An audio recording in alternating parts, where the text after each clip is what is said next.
like, okay, well, now that I have this diagnosis, I have to live life as though I have this diagnosis. Like it can be kind of its own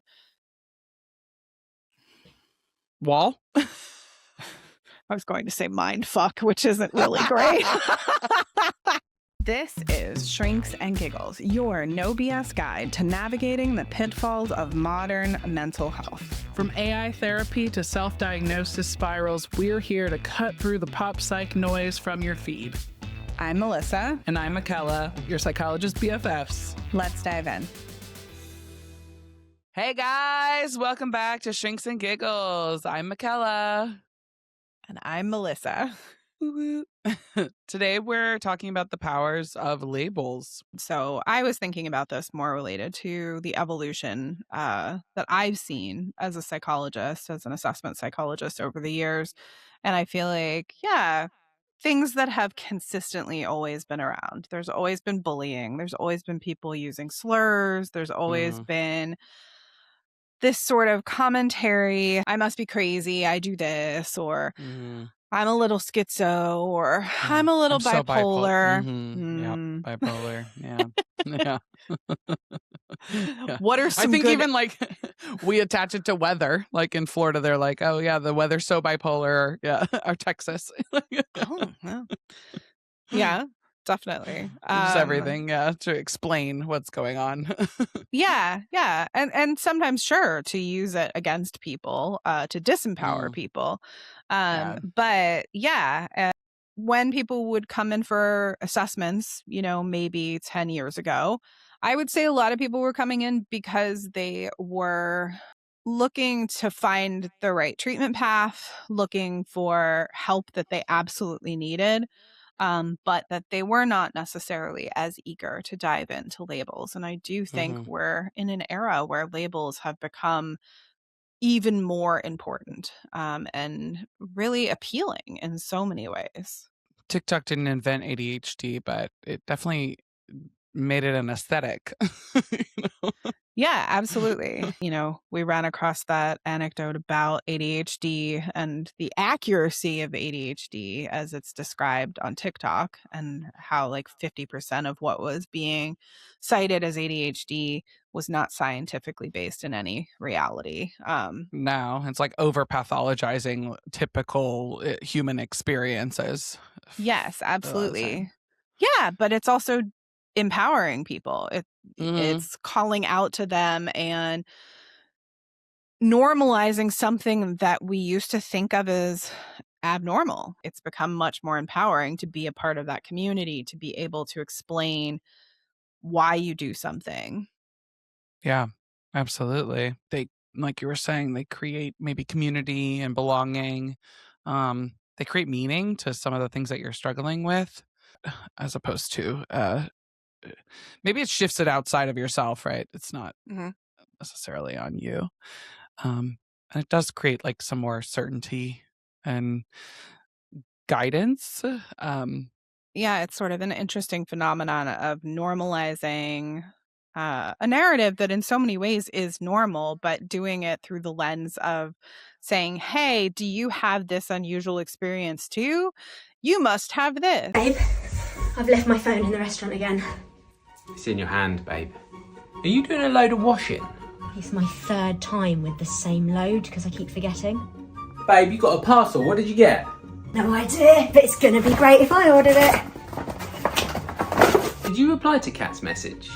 No, and I've left it too long now. Join our community. Right. You are one of us. You're one of us. Join us. Absolutely. The cult of ADHD. The cult of ADHD. I know. Yes. Or the cult of autism. Yeah, to some extent with the adults. Neurospicy, neurodivergency. Yes. Absolutely. I mean, and they're amazingly robust communities. They're great. Yeah, there's a lot of forums and people sharing their experiences, which I think is really great. Yeah, I mean, but people love labels, but it also sort of depends on said label. We were kind of discussing like the personality disorders versus a neurodevelopmental disorder versus a mood disorder. You know, people maybe feel a little bit better with an ADHD diagnosis or an anxiety disorder versus maybe, a borderline personality disorder or depression, right? Like those are a little bit harder to swallow sometimes for people. Yeah. Yeah. And part of it may have to do with creating agency or not, a sense of blame or not. So with agency, like, okay, I can do something about an ADHD diagnosis. With Yeah. autism, maybe you don't feel like you can do anything, but you feel like you have a community and you have a way to Understanding. understand and describe your experiences. With depression, a lot of people engage in self-blame. And even when we talk about, with someone what that might look like, there doesn't necessarily feel like there's that same ability to say, hey, okay, this isn't on you. This is something that, is a part of your experience, but is not a flaw. Yeah, they take it on a lot more, I think, as, this means you're faulty and broken versus with ADHD or autism, those tend to, and any kind of neurodevelopmental thing, learning disorders Yeah, and so forth. I think there definitely. is a piece of like, okay, well, this has been here since birth. And maybe with depression, it's the episodic nature of it. With the personality disorders, I feel like it's, yeah, more about people are internalizing that I have control over this. I did something bad, that this is how I exist in the world, that this is how I interact with other people. There's Yeah. something wrong with me. Right. Yeah, it's, I think, an interesting phenomenon where so often we'll see in an assessment that if people get a diagnosis where they feel like there's action steps that are easy to follow and that they resonate with, they're eager to do them. But if they are, talking about things associated with depression, or particularly if that's a surprise in some capacity, or if they've downplayed it, and certainly if we're talking about personality factors, which I rarely address, partially because, yeah, unless it's profoundly impacting someone, it often doesn't provide them a great sense of relief, a great No. sense of direction. I mean, I can make the same recommendations without giving that label and spare them some Absolutely. pain.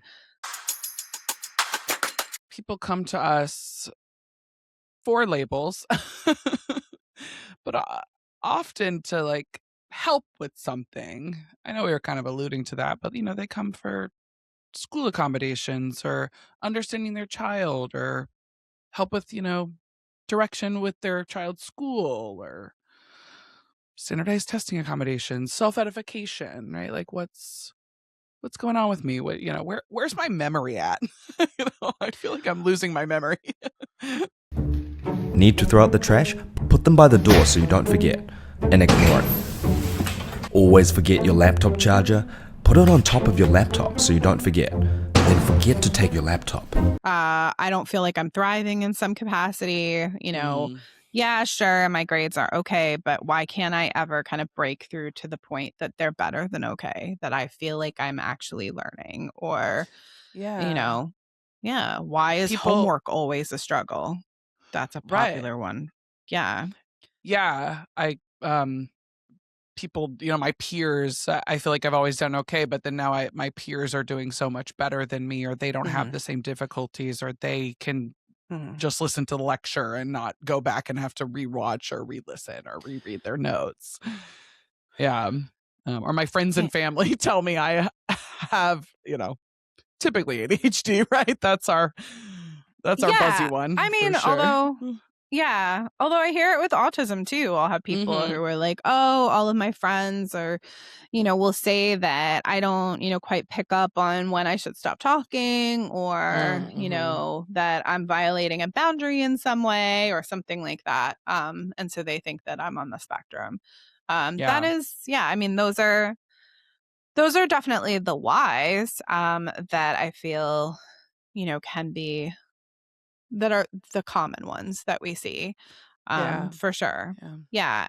And label or not, ultimately people are coming because they're looking for both answers, and at least I like to think that they're looking for direction. They're Yeah, and looking for like, guidance, okay, yeah. I don't know. This is so overwhelming. Yeah. Yeah, Like, yeah. where do I start? What's actually going to be helpful? Yeah. And navigating the medical community is challenging at times, right? Like I do feel like I get a lot of people who are like, you're the first person who sat down with me and like talked through this process and listened to me and didn't write off something as like, well, you did well in school, so that can't possibly be ADHD. I'm not even going to evaluate you, right? Like there's... Yeah, well, for sure. I think, yes, you and I mean, I know there are others like us, but yeah, there's a smaller minority, I'd say, of assessment psychologists who are, comfortable working with people who are, maybe more high achieving, who, are having difficulties that they're identifying later down the road. And while sure, there are very clinically pronounced with neurodevelopmental stuff in particular, there can be very pronounced symptoms that are easy to diagnose early on. There's a lot of people out there who are pretty darn smart and white knuckle through some things that are kind of amazing that they can, and then find themselves at some point hitting a wall that they're like, but I'm against this wall. And sure, depending on who they go to, they might be like, well, that's not actually a wall. Right. You're imagining that. It's all in your head. You just have to work harder. Yeah. Right. And it's like, poor. Yeah, that's not entirely true. And you're just most lazy. of our examples, you're just lazy. Yeah. 2-1, get up. 3-2-1. I could just go for a get walk. up. It's a nice day outside. Or There I are can so make many a cake. things Or go to out do. for lunch. Okay, 5 minutes. It's Just just 5 5 minutes. minutes. I'll get up. That You want to might make do me feel everything, better. so just get up. It's not that hard. Just in reflecting and preparing for this episode, one thing that kind of was an aha moment for me was thinking about the number of different influencers out there who are using labels and using what I'd argue are common human experiences and attributing those to a label, and then attaching that to either a medication or a supplement, something that clearly you need to fix this. This powerful supplement, this one powerful supplement, improves memory, improves capitalism at work right there. Oh, yes. Yeah, social media does a good job of using capitalism. Yeah, I think it's you got to be careful with the blanket statements, the one size fits all or most, right? Because you are unique. I have been seeing too, like they're like, we'll do blood work. You'll send in our like saliva or whatever, and I'm like, I would be wary of those too. Like, do your research, or go to someone, Right. So the takeaway is don't listen to an influencer's medical advice. Yes. Beautifully said. Pause. Evaluate for yourself. Connect with a medical professional who is not on your phone. Yeah. Discuss the nuances. And I concede you may hit, someone who you may end up with meeting with someone who says, no, that's not a wall. So then you keep looking, you find the person who sees the wall. Yeah. And is able to help you scale it, as opposed to be like, that doesn't exist. Yeah. Particularly women. Find the person. If you feel like something's wrong, find the person in the medical field who sees you. The medical community loves to gaslight women, is what I was saying. Yeah, no, absolutely. Across the board, they love to discount their ignorance, their profound ignorance.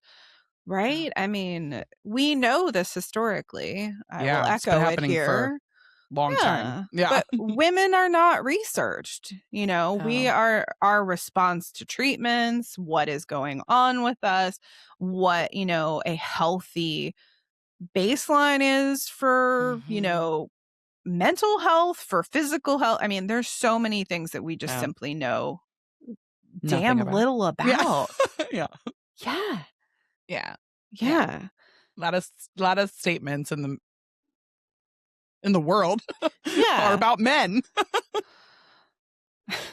Yes. I mean, which isn't to say that gaslighting can happen to men as well. So I would say, we see you. right, it happens to them as well, for sure. Yeah, where, okay, if you have one difficulty, it's attributed to one thing. Right. Some of what we were talking about, common, just generic gaslighting that you might have happen in your personal life might be, someone saying, oh, you're just lazy, you don't have ADHD, or you're just not trying hard enough, or if you just really applied yourself, or you just need to get organized and remember to remind yourself of X, Y, and Z. I would argue that some of those things can be very gaslighty. They can be very much about, like, I'm going to tell you there's something inherently wrong with you that you cannot fix. Yeah. But you just have to try harder. And there's a lot of that in our society. Yeah. Yeah. Which may be why labels are so compelling inherently, is because, yes, if you have something, you can be like, okay, but wait a second, you've got a way to stop the gaslighting. You might want to step back and maybe place a boundary with that person. Right. Yeah. Yeah. Or lest they could be deemed to be toxic. That would be another one of our buzzwords. Yes. Yeah, that's toxic. Yeah. Yeah. And boundary is also one of our buzzwords. So we're just really kind of tap dancing all over them. Yeah. And toxic and gaslighting are usually associated with narcissists, which is another one of our buzzwords. We've determined that these all relate to each other, really. Yes. You can share some of your buzzwords, the audience. Yeah, please, if you're listening, share some of your buzzwords that you see, that you always wonder about on your, feed. I guess, yeah. I think the last one is trauma. That's a trauma response, and I'm triggered. Those are trigger warning. Those are big ones. Yeah, trigger. Yeah. Which could be its whole thing. I think. Yeah. Oh yeah. We will do an episode on trauma and triggers. Yeah, we'll get there at some point for sure. So we're talking about these buzzwords, I think, in part because these experiences directly relate to kind of the precursors to people seeking a label, I would say. Yeah. Right? Like, they've experienced these things. They've experienced toxic relationships. Maybe they've encountered a narcissist. They're struggling with boundaries in some capacity. They're navigating what feels like a gaslit situation where they're being told, hey, you're just not trying hard enough. You just didn't do this. You just didn't do that. Do this, do that. Maybe they're dealing with something associated with the trauma response. I don't know. I mean, that certainly is a feasible option, and actually one that sometimes people push pretty hard against, even when they come in for a label. That they'll be like, no, this can't possibly be related to that thing that happened. This has to be related to something else. Which that one can be hard for sure. I would say on the labels, while a lot of people will kind of anecdotally identify with trauma, people who've experienced trauma firsthand are not happy to be told that that is causing them problems. Yeah.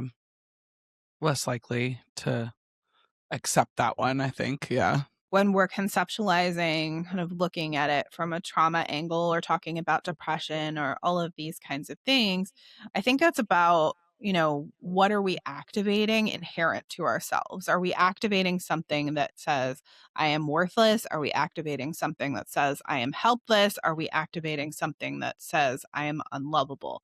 And kind of depending on what someone has experienced, different core beliefs are going to hit different ways. And I think with trauma, what can be challenging is that there is that inherent loss of control. So being told, hey, that loss of control is what caused this is really disempowering. It activates this helpless thing that makes people feel even more helpless, even though I think, then the protective thought process is, I could have fill in the blank here. It's like an empowerment distortion to be like, if I had only, but it brings you down, and it brings you to a place that you're just like, man, I can't wiggle out of this. Which, I think other labels, do differently. and maybe kind of shift in a way that can feel like a relief. I mean, if you inherently think you're worthless because you have ADHD, because all this time you've struggled, it might be nice to have it shift away from things that, are not inherently your fault. Yeah. Societally, it seems like we've come to a place where labels, while they've always been around, and obviously we're talking about them in this episode for a reason. And yes, we're talking about our favorites, ADHD and to some extent ASD, pretty Yeah. commonly, because we diagnose those perhaps a little bit more. But yeah, what might be some reasons that we are in the space that we're in right now where labels are kind of hitting as more popular for people to see? Because I will say, circling back to the beginning of the episode with history, people weren't necessarily eager to get a diagnosis. And certainly, and there are still people that are not thrilled with certain diagnoses, but people are happier to have a label now often than they were 10 years ago. Yeah. I mean, I think social media's impact on that is, maybe positive to some extent, is that there has been a more of a light shown on, if you get this diagnosis, there are like resources, there are assistance, there's things that, can help you understand yourself and make sense of why things happen and why people react the way they do.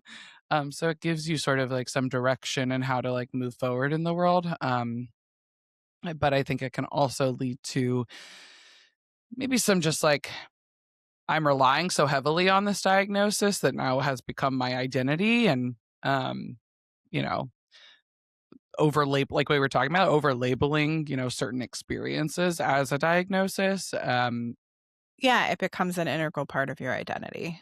Mhm. Yeah.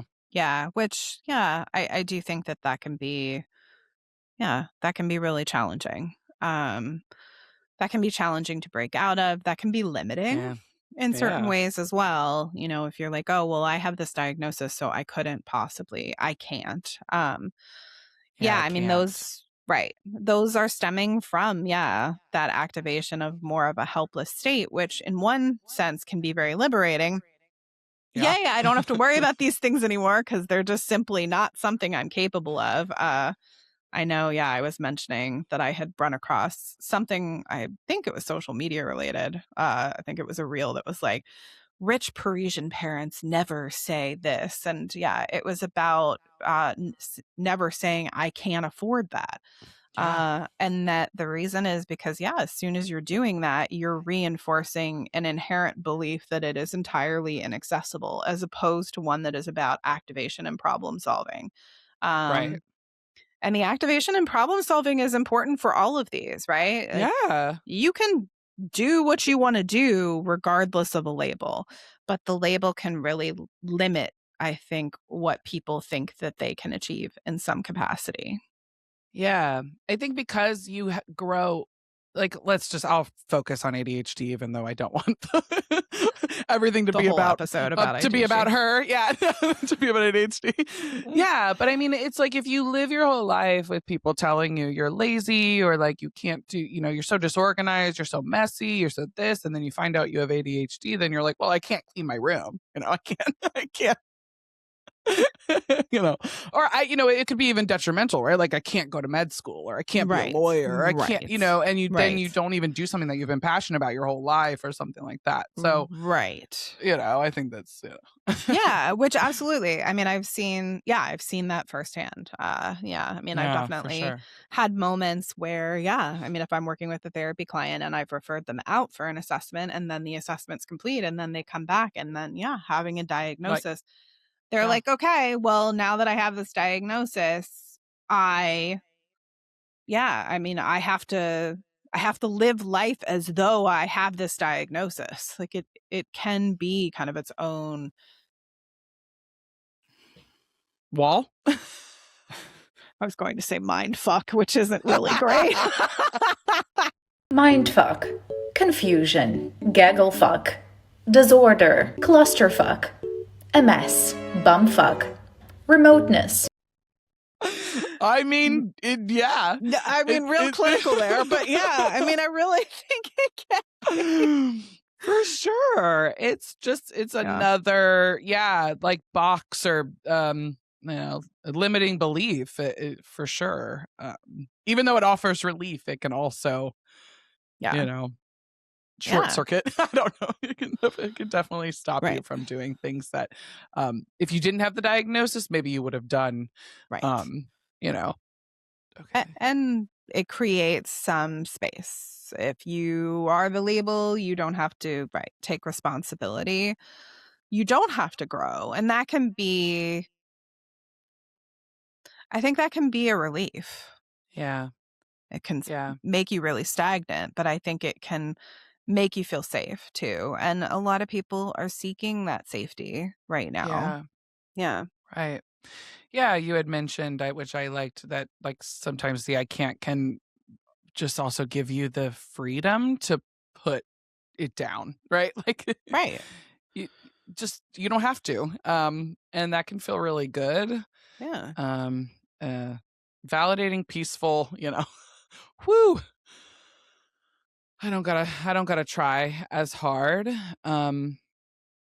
And I mean, I think that's fine to like sit in that and like just take some relief for a second. But eventually, there might be some, other things that come from not, moving forward in your own life and, Right. being an active member of society. Yeah.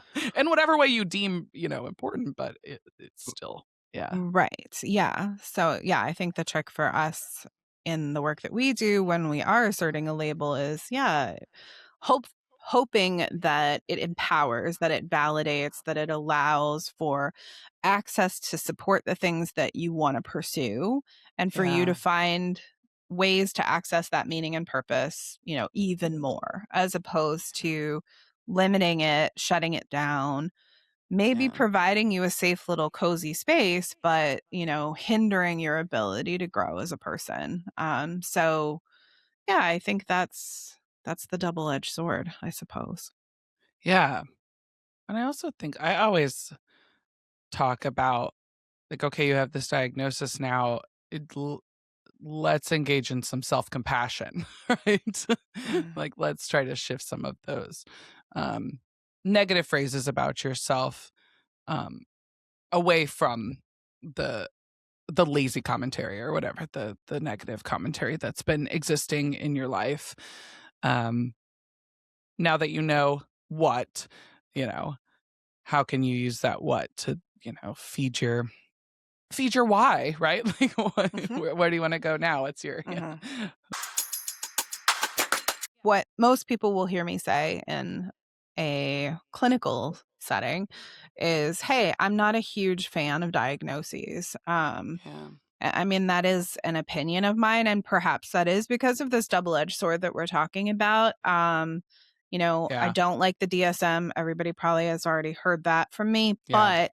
but um, I think that the utility of an assessment is that it really highlights a person's strengths and weaknesses, and it shows Yeah. us a roadmap of how do we work to build from a place of strength.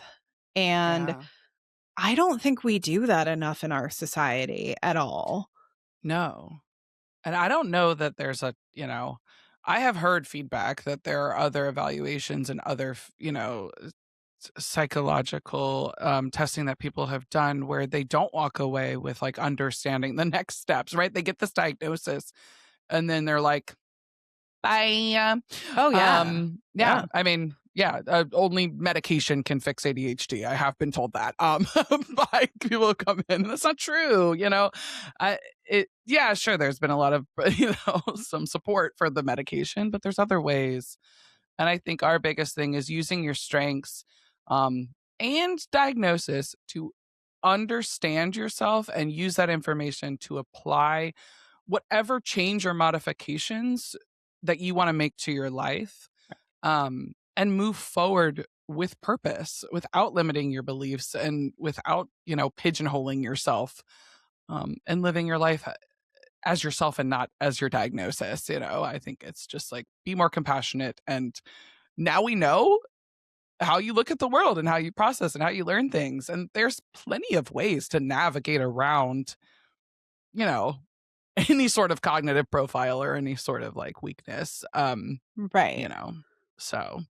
Yeah. And it's occurring to me kind of reflecting back. So when we first thought about doing this episode, I think that it was a little bit more about there'd been, recent political-ish driven Yeah. waves associated with, hey, these are certain labels that might be dangerous. Autism in particular was kind of brought to the fore on that in terms of, Yeah. okay, well, what does it mean if someone's diagnosed as autistic, if we're now questioning certain things about what treatment might look like or what, supporting an individual with autism looks like. Um, and I guess I want to bring that up just to say, hey, I recognize that, there are still people who are coming from a space of, I don't want a label. I don't want to, hear or have anything formalized about what, community, what term describes my experience. Yeah. And while I don't know that I think that that's entirely practical, certainly if we have a case coming in where somebody is using insurance, obviously there's assessment processes that can support a strengths-based growth model regardless of diagnosis. But I do think, that I want to kind of point out, okay, societally, we were kind of pushing against, and we maybe are heading back into more conservative spaces where, a number of years ago, I would have said, hey, pretty much any label I use, somebody's going to be able to access support that they need. Whereas I think we're, pushing back against that now, where it's like, okay, you need a more severe label. You need a Yeah. label that is more pathologizing, that's saying there's something really wrong here. And as you can likely hear, that's very counter to the reason that I do assessment. So it is, Right. it's a tough pill to swallow, I think, for me, but also for, the people coming in, parents in particular, but, also adults who are just like, no, that's not it. I just want to understand how I learn. I want to understand why I interact with people the way that I do. I want to understand why I haven't responded well to the treatments that I've done. What's Yeah. going on? Yeah. Yeah, and that it is more complex than just a term. To wrap this up, if you've ever felt like you're not being understood, supported, you have questions still about your mental health, whether you've been through an assessment, you haven't been through an assessment, you have done therapy, know that spaces like Aspire Therapy exist and that we are happy to meet you where you're at, support you, and build you up and focus on your strengths.